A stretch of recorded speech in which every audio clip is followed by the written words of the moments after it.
BJP को अच्छी तरह पता है कि मिशन 400 पार के लिए यूपी में बड़ी जीत कितनी जरूरी है।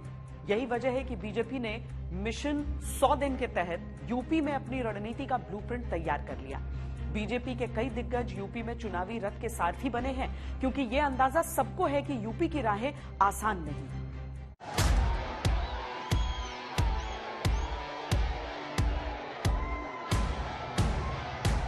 मोदी जी को जय श्री राम, मोदी जी को जय श्री राम। यूपी ने भी सारी सीटें मोदी को देने का निर्णय किया है, यानी इस बार यूपी 100% सीटें एनडीए के नाम करने वाला है। मोदी जी की दूरदर्शिता, उनका मार्गदर्शन और उनका नेतृत्व पूरा भारत प्राप्त कर रहा है। मोदी जी का परिश्रम, मोदी जी की नीतियां, मोदी जी के परफॉर्मेंस पर 140 करोड़ की जनता का ठप्पा है, जो इंडिया अलायंस को नहीं दिखाई। बीजेपी का आत्मविश्वास है कि इस बार यूपी में रिकॉर्ड बनेगा। दूसरी तरफ चुनौती भी सामने है।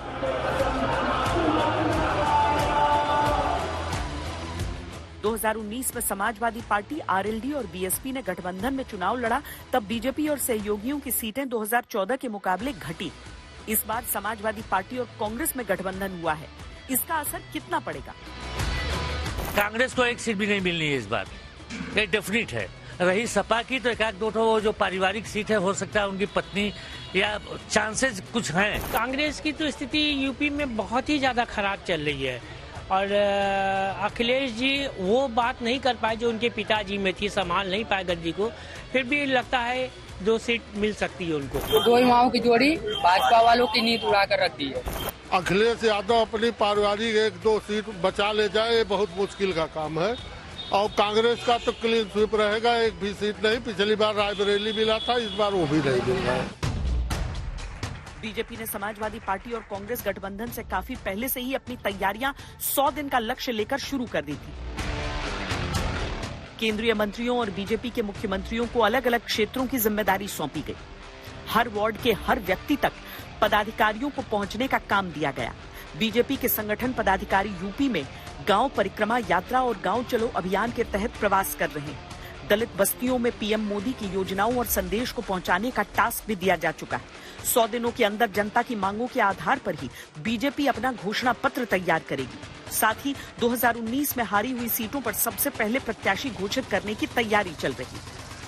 नरेंद्र मोदी ही देश के प्रधानमंत्री, जैसे 2014 में लोगों ने पहले बना दिया था प्रधानमंत्री, बाद में वोट दिया, वैसे ही 2024 में देश की जनता ने नरेंद्र मोदी को प्रधानमंत्री के रूप में चुन लिया है। आज देश के प्रधानमंत्री नरेंद्र मोदी जी ईमानदारी से काम कर रहा है तो लोग विश्वास कर रहा है। धरातल ये है कि भारतीय जनता पार्टी प्रचंड बहुमत के साथ प्रदेश में 80 की 80 सीटें जीत रही है। माननीय मोदी जी के नेतृत्व में इस समय कमल प्रचंड बहुमत के साथ 2024 में खेलने के लिए तैयार है। मोदी जी को जय श्री राम। प्रधानमंत्री मोदी ने राष्ट्रीय अधिवेशन में पार्टी कार्यकर्ताओं और पदाधिकारियों को जीत का मंत्र दिया, तो उसमें हर एक वोट की अहमियत समझाई। मोदी जी को जय श्री राम। भाजपा का कार्यकर्ता साल के हर दिन 24 घंटे देश की सेवा के लिए कुछ न कुछ करता ही रहता है।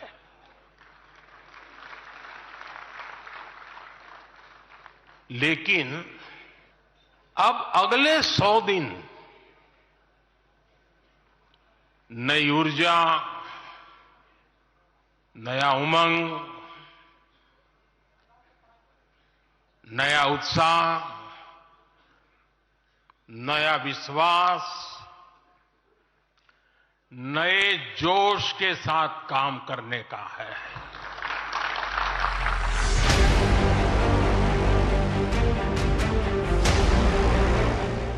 यूपी की लड़ाई के लिए उन सीटों पर भी बीजेपी ने खास फोकस किया है जहां मुस्लिम मतदाता निर्णायक भूमिका निभाते हैं।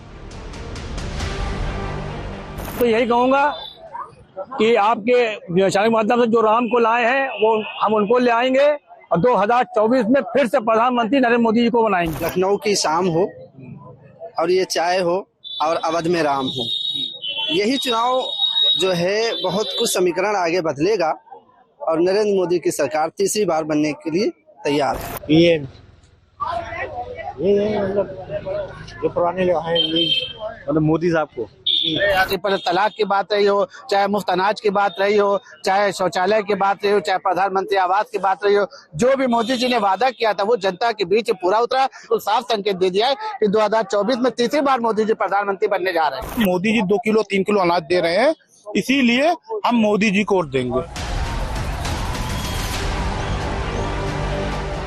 बीजेपी सबका साथ सबका विश्वास की बात कहती है और इसी के साथ उसने यूपी में मुस्लिम मतदाताओं को साथ लाने की कोशिशें भी तेज की।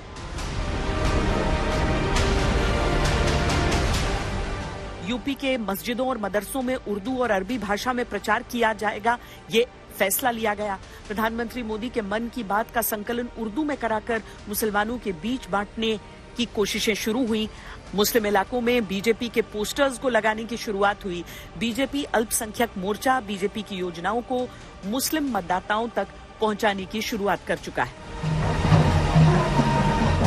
बीजेपी मिशन 400 पार के लिए कोई कोर कसर बाकी नहीं रहने देना चाहती और यूपी उसके लक्ष्य का सबसे अहम क्षेत्र है।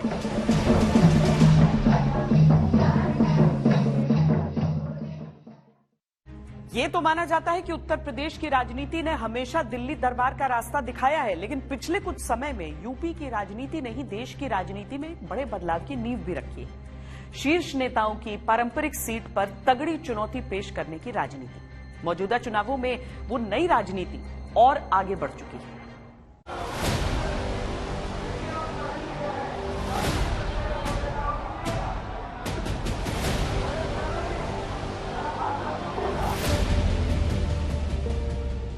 प्यार से आपने मेरा स्वागत किया। पुराना रिश्ता है हमारा, प्यार का रिश्ता है, मोहब्बत का रिश्ता है, इसके लिए आप सबको दिल से धन्यवाद। जो व्यक्ति बिना सहारे अपनी पैतृक सीट तक लड़ नहीं सकता, अमेठी वो लोकसभा क्षेत्र है जहां पर साल 2019 में मैं सिर्फ कांग्रेस के प्रत्याशी से नहीं लड़ी थी, मैं एक ऐसे प्रत्याशी से लड़ी थी जिसने सपा और बसपा दोनों का सहयोग लिया। जिसे खुद सहारे की जरूरत है वो दूसरों का सहारा कैसे बनेगा। बयानों का ये चुनावी संघर्ष यूपी की एक लोकसभा सीट अमेठी का, लेकिन इसका असर पूरे यूपी की चुनावी राजनीति पर पड़ता है। राजनीति की परंपरा रही है कि कद्दावर नेताओं के सामने दूसरी पार्टी अक्सर वॉकओवर दे देती है या बड़ा प्रत्याशी नहीं उतारती। यूपी से इस परंपरा के बदलाव की शुरुआत हुई। 2014 में अमेठी से बीजेपी ने स्मृति ईरानी को टिकट दिया। राहुल गांधी ने इस पारंपरिक सीट पर 1 लाख से अधिक वोटों के अंतर से स्मृति ईरानी को मात दी। 2019 में फिर अमेठी सीट पर राहुल वर्सेस स्मृति ईरानी हुआ। इस बार स्मृति ईरानी ने राहुल गांधी को करीब 55,000 वोटों के अंतर से हरा दिया।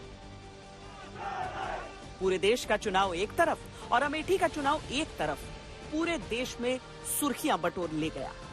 हार जीत तो एक सीट की थी, लेकिन कांग्रेस के मनोबल पर बड़ा असर पड़ा। लेकिन शायद इस बात का आभास था, इसीलिए राहुल गांधी केरल के वायनाड से भी चुनाव लड़े थे और 19 में वो वायनाड से ही संसद पहुंचे। समाजवादी पार्टी के साथ हालिया हुए गठबंधन में अमेठी कांग्रेस के खाते में आई है। कांग्रेस के लिए ये सीट सिर्फ निर्वाचन क्षेत्र नहीं, पारिवारिक विरासत के गढ़ के तौर पर भी महत्व रखती है। कांग्रेस की ओर से कौन लड़ेगा अमेठी से ये अभी तय नहीं, लेकिन बीजेपी की तरफ से स्मृति ईरानी ही तीसरी बार लड़ सकती है।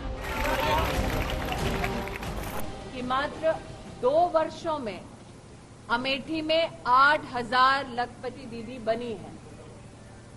ये आंकड़ा जीवन में क्या बदलाव आया है अमेठी के निवासियों के, उसका प्रतिबिंब है। शायद इसी कारणवश आज जो लोग अमेठी को सत्ता का केंद्र मानते थे लेकिन सेवा नहीं देते थे, वो जब गाजे बाजे की तरह आए तो अमेठी के नागरिक उनके स्वागत के लिए अनुपस्थित रहे। उन्हें प्रतापगढ़, सुल्तानपुर से लोग ढोकर लाने पड़े। रहना था दिन भर कुछ लम्हे बिताकर यहाँ से गुजर गए। सबका टाइम आएगा, कोई नहीं बचेगा। स्मृति ईरानी जी एक्सीडेंटल एक बार जीत गई, तो आप अमेठी में हैं, एक आदमी से उनके पक्ष में बयान सुनवा के दिखा दीजिएगा। हर आदमी उनके विरोध में है।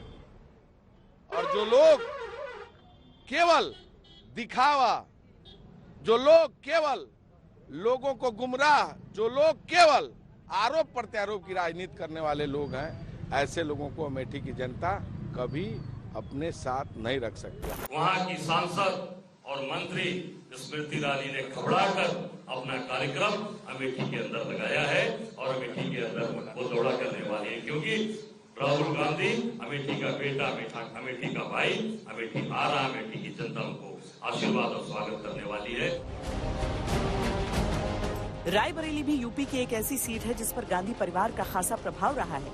पिछली बार सोनिया गांधी के तौर पर यूपी से कांग्रेस का एकमात्र लोकसभा प्रत्याशी विजयी हुआ था और वो सीट रायबरेली थी। लेकिन इस बार सोनिया गांधी राज्यसभा चली गई है, लिहाजा रायबरेली का रण भी इस बार काफी दिलचस्प हो सकता है।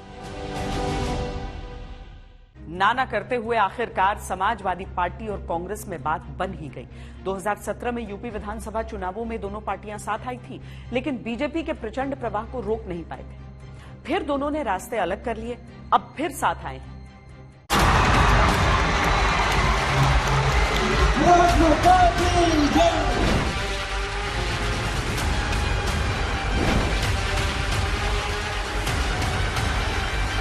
उत्तर प्रदेश की 80 लोकसभा सीट जीतने का टारगेट लेकर के हम सभी एनडीए के साथ ही काम कर रहे हैं।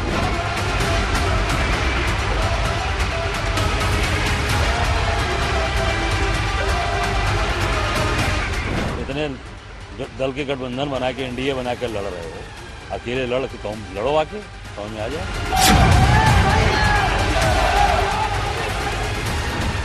आने वाले समय में उत्तर प्रदेश में भारतीय जनता पार्टी का सफाया हो। लगभग 25 करोड़ की आबादी, 75 जिले, 250 से अधिक जातियां और 80 लोकसभा सीट वाला राज्य उत्तर प्रदेश। देश की लोकसभा में 15% सांसद अकेले यूपी से ही आते हैं। ऐसे में यूपी का रण महारण होता है। 7 साल बाद दोस्ताना पार्ट 2 में फिर यूपी के लड़के साथ आकर ये दावा कर रहे हैं कि यूपी को ये साथ पसंद है। 2024 के लोकसभा के चुनाव में समाजवादी पार्टी, कांग्रेस पार्टी और इंडिया गठबंधन मिलकर के देश को बचाने के लिए आपके सामने उपस्थित है। आदरणीय अखिलेश यादव जी का इसके लिए विशेष आभार मानता हूं कि दोनों आदरणीय नेताओं ने पूर्ण विश्वास के साथ और आने वाली उत्तर प्रदेश की राजनीति को मद्देनजर रखते हुए एक दूरगामी लक्ष्य को सामने रखकर इस गठबंधन को अपनी मान्यता दी। पर यूपी को दो लड़कों का फिर साथ आना कितना पसंद आएगा? क्या एसपी कांग्रेस गठबंधन बीजेपी को रोक पाएगा? क्या बीजेपी यूपी में क्लीन स्वीप कर पाएगी? कांग्रेस के सरदार श्री राहुल गांधी जी चाहते हैं सपा समाप्तवादी पार्टी बने, और अगर सपा वालों को ये पता है कि उनकी पार्टी समाप्त हो रही है तो अखिलेश यादव जी भी ये चाहते हैं कि कांग्रेस मुक्त भी बने यूपी। तो दोनों एक दूसरे की मदद करने की सामर्थ्य नहीं रखते। दोनों दलों को मालूम है उनके प्रत्याशियों को इस बार जमानत बचाना मुश्किल हो जाएगा। सही बात बोल ही रहे हैं कि अंत भला तो सब भला। अब तो अंत ही है ना। बेचारे 2014 से लगातार हार रहे हैं, 14, 17, 19, 22, 4 चुनाव हो गए। अब पंच पांडव का इतिश्री 24 में कर देंगे, अंत भला तो सब। राज्यों में क्षेत्रीय स्तर पर गठबंधन होते हैं तो बीजेपी के लिए चुनौती कड़ी हो जाती है। ये पिछले लोकसभा चुनावों में देखने को मिला था। 2019 के आम चुनाव में समाजवादी पार्टी, बीएसपी और आरएलडी ने मिलकर चुनाव लड़ा था। उसका नतीजा ये हुआ कि बीजेपी को उत्तर प्रदेश में नुकसान हुआ। 2014 में गठबंधन समेत भारतीय जनता पार्टी को यूपी से 73 सीटें मिली थी, लेकिन गठबंधन के सामने 2019 में ये संख्या 64 पहुंच गई। तय ये हुआ है कि कांग्रेस 17 सीटों पर चुनाव लड़ेगी, शेष पर समाजवादी पार्टी और इंडिया गठबंधन के बाकी साथियों के लिए भी इन्हीं में से सीट निकाले जाएंगे। लेकिन ये भी समझने की आवश्यकता है कि समाजवादी पार्टी अपने उम्मीदवारों की 3 सूचियां पहले ही जारी कर चुकी है। कांग्रेस पहली बार यूपी में इतनी कम सीटों पर लड़ेगी। ये इस बात का सूचक है कि वो अपने कम होते प्रभाव को स्वीकार करते हुए सामंजस्य बिठाने की कोशिश कर रही है। और इसी सब के बीच कुछ पुराने नेताओं को ये बात कचोट भी गई। बड़ी अजीब बात है, वो ये कह रही हैं कि वो वायनाड चले गए लड़ने के लिए। मुझसे लोग कह रहे हैं कि आप अमरोहा चले जाइए। मैं कहता हूँ क्यों चला जाऊँ, मेरा घर है फर्रुखाबाद, लड़ेंगे तो यहीं से लड़ेंगे, नहीं लड़ेंगे तो नहीं लड़ेंगे, मैं नहीं जाने को तैयार हूँ। लेकिन अब मेरी जिम्मेदारी उतनी नहीं है जितनी राहुल गांधी की जिम्मेदारी है। राहुल गांधी को आप एक जगह घेरने की कोशिश करेंगे तो वो दूसरी जगह जाएंगे। हालांकि फरवरी महीने में ही इंडिया टुडे सी वोटर सर्वे में हमने यूपी की जनता का मूड समझने की कोशिश की थी। इस सर्वे के अनुसार बीजेपी का वोट शेयर 52.1% रहने का अनुमान जताया गया था। सीटों में एनडीए गठबंधन को 72 सीटें मिलने का अनुमान था। यह आंकड़ा तब का है जब कांग्रेस और समाजवादी पार्टी के बीच सीटों को लेकर कोई समझौता नहीं हुआ था और आरएलडी को लेकर भी स्थिति स्पष्ट नहीं थी। अब परिस्थितियों में बदलाव आया है और इसका असर भी चुनावी नतीजे पर पड़ सकता है।